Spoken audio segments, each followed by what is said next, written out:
In 1891, State Normal and Industrial opened its doors for women with the purpose to give such education as well as to add to the efficiency of the average woman's work in whatever walk of life her lot may be cast. Included in this education was the Department of Physiology and Physical Culture, where every student was taught knowledge as will make them reverence and care for their bodies, and such training as will give them strength and conduce their happiness. Gymnastics, calisthenics, and other exercises were taught, meant to promote the students' general health and strength. As State and Normal Industrial School developed, so did its physical education culture. In 1900, students were required to walk 45 minutes every afternoon before supper. The Athletic Association was also formally established, later adapting the motto, "Athletics and active college go hand in hand." The Athletics Association played a key role in planning recreational activities for students and all various tournaments between grades. Later being changed to the Recreation Association, they would plan bowling outings, hikes, game nights, and many other activities to keep the student body entertained. To facilitate the expanding role of athletics on campus, a new outdoor gymnasium was built. The gymnasium gave students a much-needed protected area to play that would keep them out of the elements. What would become Rosenthal Gymnasium opened its doors in 1925.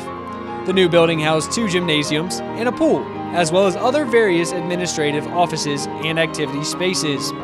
The building was one of the prized facilities in North Carolina at the time. One of the first sports to gain popularity at State Normal and Industrial School was basketball, with the first tournament being held in 1900. Games would be played between the classes, freshmen playing sophomores, juniors playing seniors, and eventually growing to matchups between the dorms as the women's college enrollment grew. The Athletic Association would close out each year with a field day, where students would participate in stunts of all types, including baseball and basketball throws for distance, hurdling, 100-yard dash, pursuit race, sack race, arch ball, relay races, tennis, basketball, and baseball. Originally, the field day was just within the women's college, but in 1928, the first intercollegiate play day in North Carolina was held, with 7 schools participating. However, teams were mixed between schools to discourage over-competitiveness. As the school continued to grow, so did the interest in other sports, and they began hosting tournaments to reflect that growth. Those tournaments included golf, tennis, field hockey, gymnastics, and soccer. They would all be played within the following years. In the 1950s, the basketball tournaments that had previously only included 4 teams were now up to 16 teams. And the new sport was even created, called hall ball. A group of women in one residence hall challenged a group of women in another residence hall to a game of touch football. But faculty decided to prevent this game because the girls were unskilled and there was a real danger of injury. Miss Ellen Griffin, an associate professor in the Department of Physical Education, created a modified version of football that would become hall ball.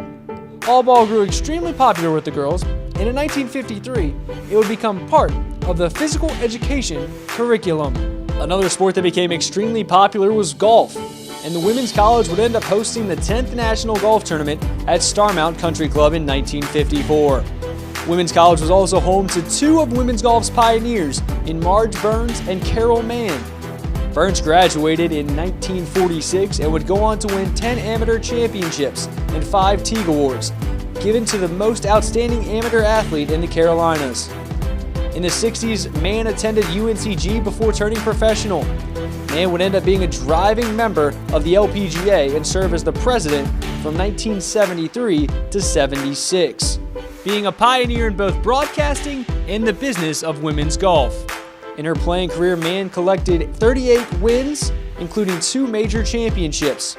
She led the tour in wins 3 times and was selected to the World Golf Hall of Fame in 1977. The 2016-17 school year marks the 50th anniversary of UNCG officially recognizing intercollegiate athletics. But none of it would have been possible without the women that built the foundation and paved the way for the first 50 years.